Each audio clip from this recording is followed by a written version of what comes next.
നമസ്കാരം. ഈനാമ്പേച്ചിക്ക് മരപ്പട്ടി കൂട്ട് എന്നൊരു പഴമൊഴിയുണ്ട്.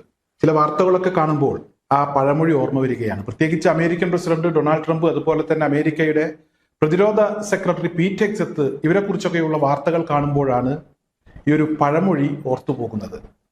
ട്രംപിനെ കുറിച്ച് നമുക്കറിയാം, നാഴികക്ക് 40 വട്ടം അദ്ദേഹം മലക്കം മറിയും, അതുപോലെ തന്നെ ഇല്ലാത്ത കാര്യങ്ങൾ പറയും, വലിയ അവകാശവാദങ്ങൾ ഉന്നയിക്കും. പക്ഷെ ഒന്നും സംഭവിക്കില്ല, ഒന്നും നടന്നിട്ടുണ്ടാകില്ല. അത് നമുക്കൊക്കെ അനുഭവമുള്ള കാര്യമാണ്.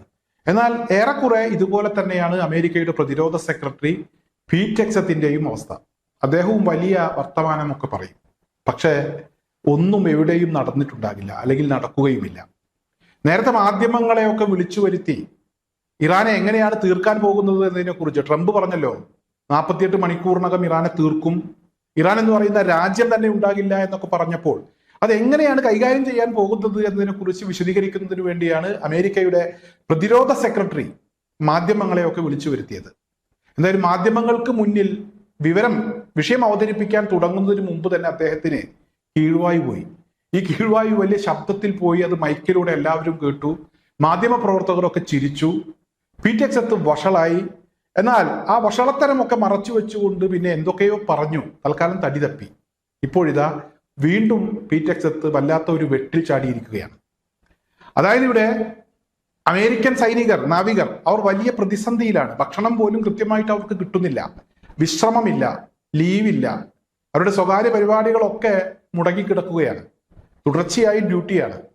പ്രത്യേകിച്ച് ഇറാനുമായി മുട്ടാൻ പോകുന്ന കാര്യത്തിൽ, അല്ലെങ്കിൽ മുട്ടിയാൽ വിജയിക്കുമെന്ന കാര്യത്തിൽ ഒരു ഉറപ്പുമില്ല. അമേരിക്കയുടെ ആത്മവിശ്വാസം നഷ്ടപ്പെട്ടു.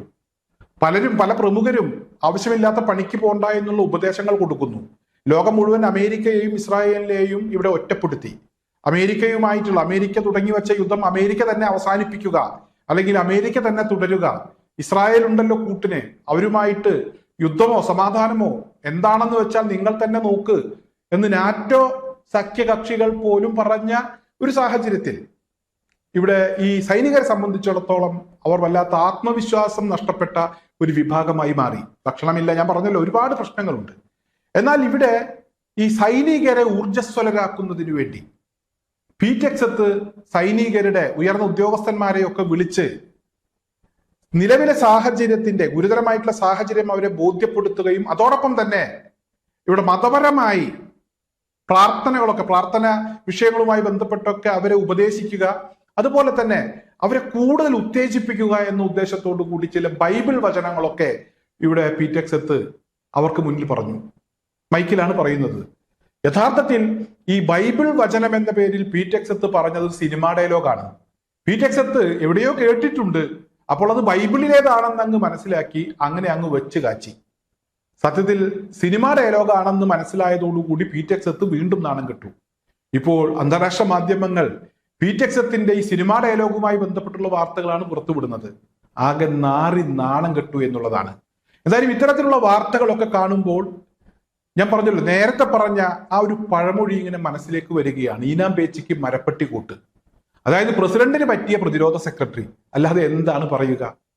ഒരാൾ ഇങ്ങനെ വിടുവായത്തം പറഞ്ഞുകൊണ്ടിരിക്കുക, അഹങ്കാരം പറഞ്ഞുകൊണ്ടിരിക്കുക, ഞങ്ങൾ തന്നെയാണ് ലോകത്തെ ഏറ്റവും വലിയ ശക്തി എന്ന് പറയുമ്പോൾ സ്വന്തം സൈനികർക്ക് ഭക്ഷണം പോലും ഇല്ലാത്ത വാർത്തകൾ പുറത്തു വരുന്നു.